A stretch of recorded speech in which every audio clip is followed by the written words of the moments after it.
Washington Post reporting that President Trump rejected plans for a White House statement praising McCain. For that, I want to bring in White House reporter for the Washington Post and CNN political analyst Josh Dawsey. He's joining us by phone. Josh, what are you learning?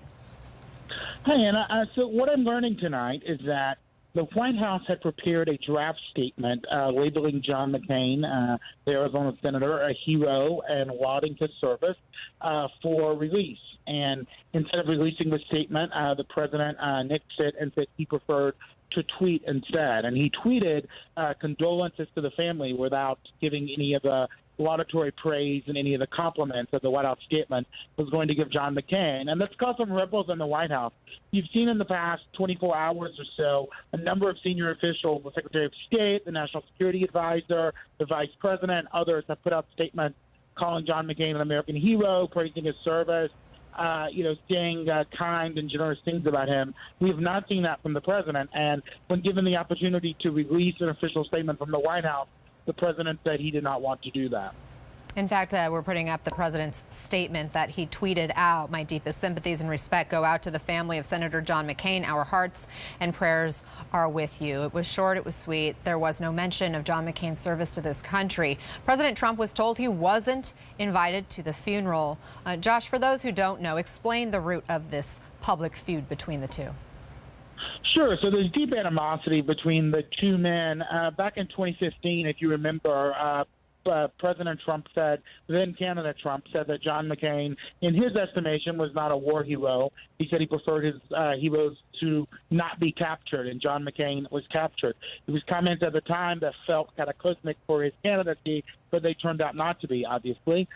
Later on, John McCain and the president feuded in 2016 over a Gold Star family. The president quarreled for several days with a Gold Star family, and John McCain rebuked him.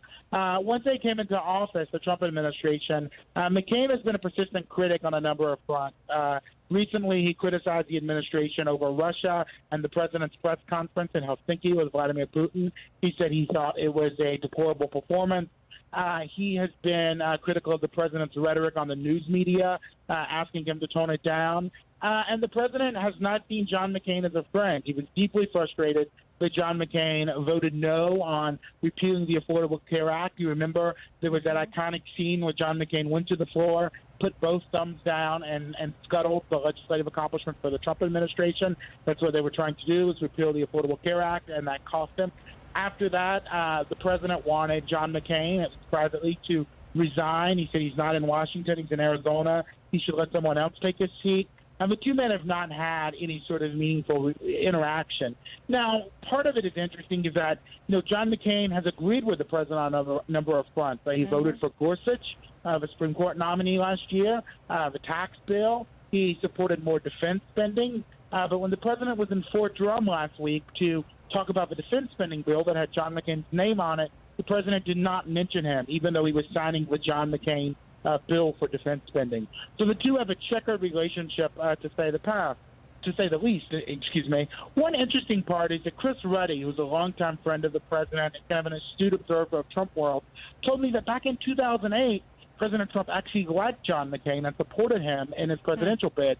Said he was different, he was a maverick, and he liked him. But once the president entered the arena and the two men began disagreeing on a number of fronts, there's been no love since.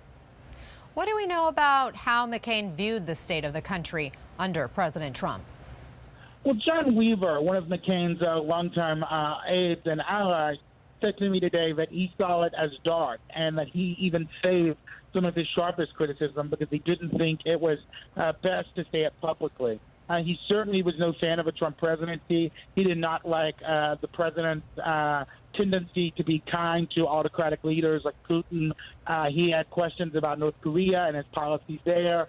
He did not think, at least in his conversations with people around him, that the Trump presidency was taking the country in the right direction. And I think he made that pretty clear in his most recent book, where he said he didn't understand what motivated the president, or he didn't understand why the president did many of the things that he did. Josh Dawsey, thank you for sharing your reporting with us. Good to have you with us this evening.